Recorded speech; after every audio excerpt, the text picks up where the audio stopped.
We are back and we are talking to one of the most stunning women.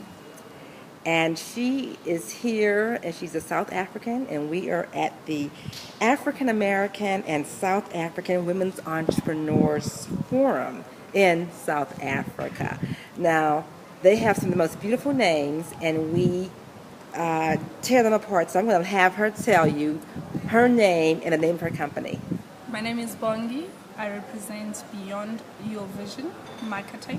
That's my company. We do effective brand communications.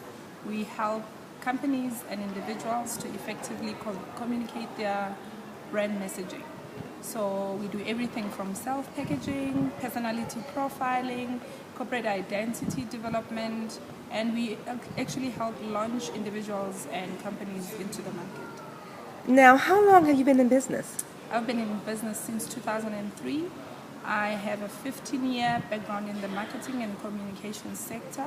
I've worked for companies like IBM, World Vision, South Africa, as head of marketing and communications.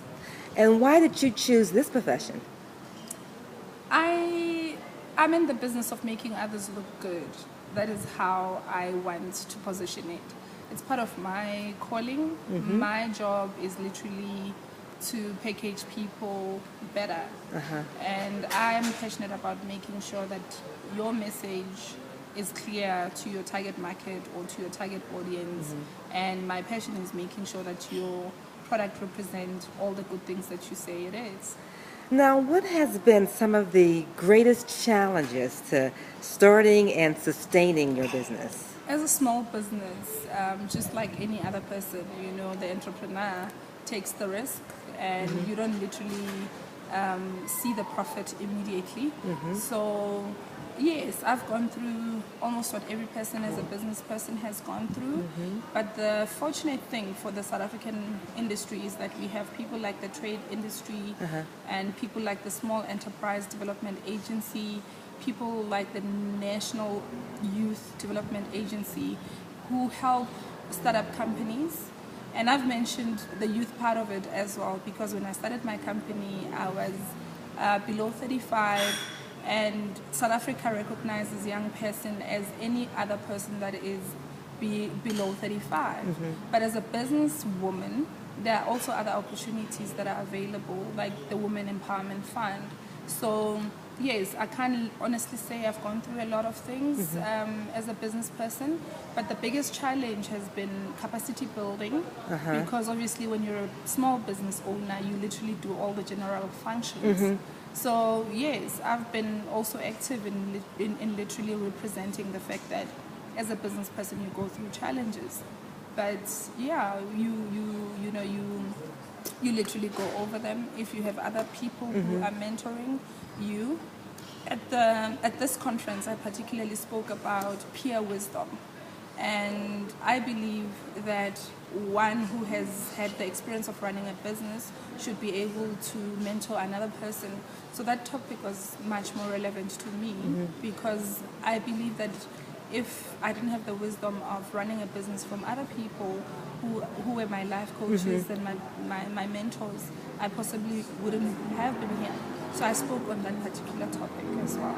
Now, for those of us who are in America, we're not used to seeing South African women doing what you do. So what do you say to us? It's such a misconception about what we perceive black women doing in South Africa. I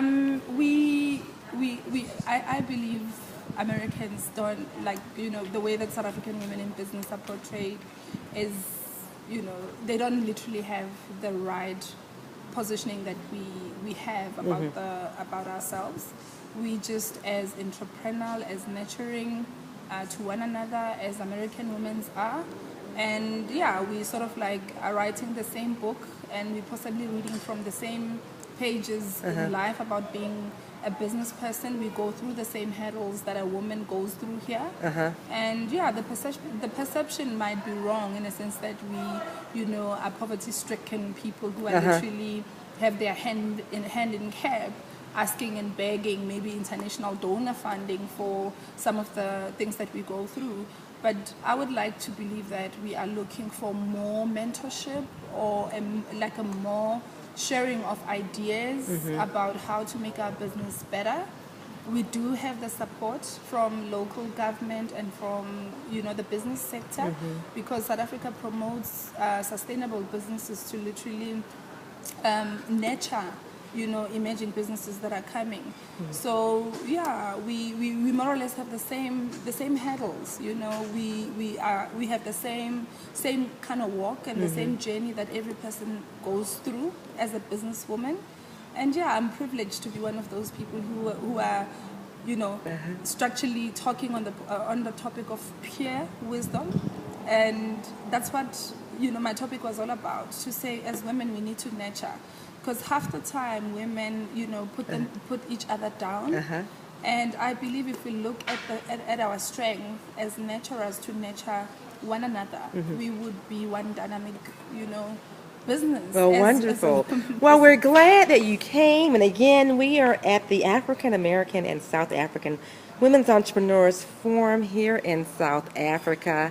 And we thank you very much. I thank you for sharing the platform with you, you know, and I believe that there are a couple of businesses that we might do together. And I look forward to literally positioning some of your ideas here in Africa, and also, you know, sharing the wisdom that I got from you as a person.